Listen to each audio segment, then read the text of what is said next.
एक बड़ी खबर, भारत का सबसे खतरनाक दुश्मन जैश ए मोहम्मद अब भारत के पड़ोसी देश म्यांमार में रोहिंग्याओं को ट्रेनिंग दे रहा है और उनको ट्रेंड कर रहा है। क्या है पूरा मामला? ज्यादा जानकारी के लिए मेरे साथ हैं editor in chief Neeraj Sharma. Neeraj Sharma, क्या है पूरा मामला? देखिए, ये मामला पाकिस्तान से डायरेक्ट तौर पर जुड़ा हुआ है और पाकिस्तान, जिसको हम लोग आमतौर पर आतंकिस्तान भी कहते हैं, बड़ी संख्या में आतंकी वारदात को वो हमेशा अंजाम देता आया है।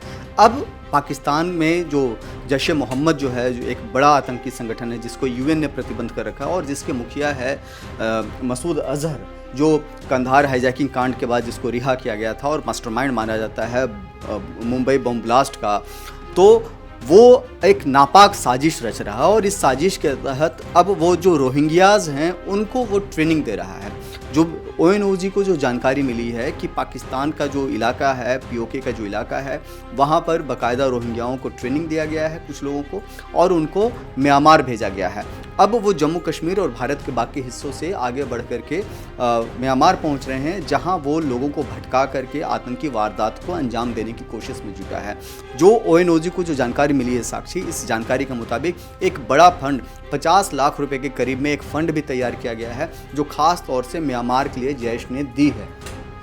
जो पता चला है, जो सोर्सेज से जो जानकारी मिली है, उसके मुताबिक म्यांमार में जो भटके हुए लोग हैं, जो गुस्साए लोग हैं, जो मुख्य धारा से कटे हुए लोग हैं, उनको बाकायदा ट्रेनिंग दे करके आतंकी वारदात को अंजाम देने की कोशिश की जा रही है। आपको बता दें साक्षी कि म्यांमार वो एरिया है जहां पर बौद्धिस्टों और मुसलमानों का बड़ा झगड़ा हुआ और कई लोगों को देश निकाला किया गया। वहां से कई लोग भागने के लिए मजबूर हो गए। हिंदुस्तान में भी बड़ी संख्या में रोहिंग्या रह रहे हैं अलग अलग हिस्सों में। आपने देखा ही होगा कि अहमदाबाद में बाकायदा बुलडोजर चलाया गया, जहां पर जो रोहिंग्याज रहते थे, जो बांग्लादेशी रहते थे, उन लोगों को वहां से हटाया गया। ठीक वही हाल देश के बाकी हिस्सों में भी है। तो दो थ्योरी सामने आ रही है। एक थ्योरी तो ये कह रही है कि वो रोहिंग्याज को ट्रेनिंग दे करके म्यांमार में आतंकी वारदात करना चाहते हैं। दूसरा ये पता चल रहा है कि उन्हीं रोहिंग्याओं की मदद से भारत के भी अलग अलग हिस्सों में आतंकी वारदात को वो अंजाम दिलवाना चाहता है और इसी कोशिश के तहत बाकायदा उनको ट्रेनिंग दी जा रही है।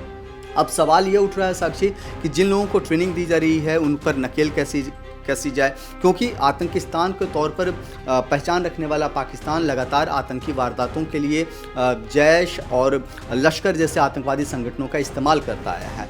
अब जैश भारत को छोड़ करके म्यांमार तक पहुंच रहा है। बेसिकली आपको बता दें साक्षी कि ये पूरी की पूरी जो थ्योरी है, ये गजवा-ए हिंद वाली थ्योरी है। गजवा-ए हिंद, जितने आतंकवादी संगठन हैं उनकी एक कोशिश है कि गजवा-ए हिंद के तहत बड़ा सा एरिया में उनका राज हो, शरीयत लागू हो, जैसे अफगानिस्तान में लागू हुआ, या आपको ध्यान में होगा कि ISI के मॉड्यूल पर ये लोग काम करते हैं, जो लीबिया में हुआ, जो इराक में हुआ, उस तरह के हिस्सों में जिस तरीके की चीज़ें हो रही हैं, उसी तरह की घटनाओं को ये इंडिया और इंडिया के आसपास के एरिया में ये लोग अंजाम देना चाहते हैं और इसी कोशिश के तहत एक बड़ नापाक साजिश ये सभी रच रहे हैं। जैसे कि नीरज जी, ये सामने आया है कि जो मसूद अजहर है, जैश का पूरा संगठन चला रहे हैं और जो रोहिंग्या है उनको ट्रेनिंग दे रहा है, तो इसमें म्यांमार और भारत के रिश्तों में क्या दरारें आ सकती हैं? क्या इनके रिश्ते बिगड़ सकते हैं? नहीं, देखिए, भारत और म्यांमार के रिश्ते नहीं बिगड़ सकते हैं। बेसिकली एक और बड़ी बात आपको बताएं साक्षी, आपने एक बड़ा सही सवाल पूछा है। भारत और म्यांमार के रिश्ते पहले से ही अच्छे हैं और भारत म्यांमार थाईलैंड होते हुए एक सड़क भी बनाई जा रही है, कोशिश की जा रही है कि कनेक्टिविटी को ज़्यादा बेहतर और ज़्यादा स्ट्रॉन्ग बनाया जा सके।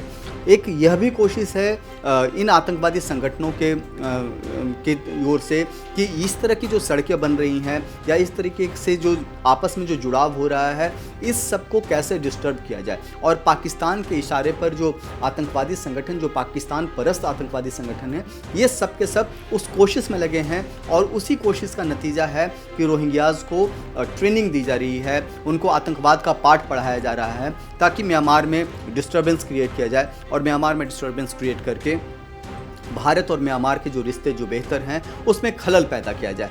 हालांकि ये इतना आसान नहीं है, लेकिन फिर भी कहते हैं ना कि चोर चोरी से जाए सीना जोरी से ना जाए, उसी हालत में आतंकवादी संगठन यहाँ पर काम कर रहे हैं। उनकी तमाम कोशिश है, विफलता मिलने के बाद भी उसकी कोशिश है कि किसी तरीके से इस तरह की आतंकी वारदात वो कर सके, लोगों को बरगला सके। ऐसे लोग जो गुस्से में हैं म्यांमार सरकार को लेकर के, म्यांमार के पॉलिसीज़ को लेकर के, ऐसे लोगों को वो बरगलाना चाहते हैं। और कोशिश उसकी है, जो आतंकवादी है जैशे मोहम्मद का अजहर मसूद, उसकी कोशिश है कि किसी तरीके से बड़ा धमाका किया जाए ताकि म्यांमार डिस्टर्ब हो।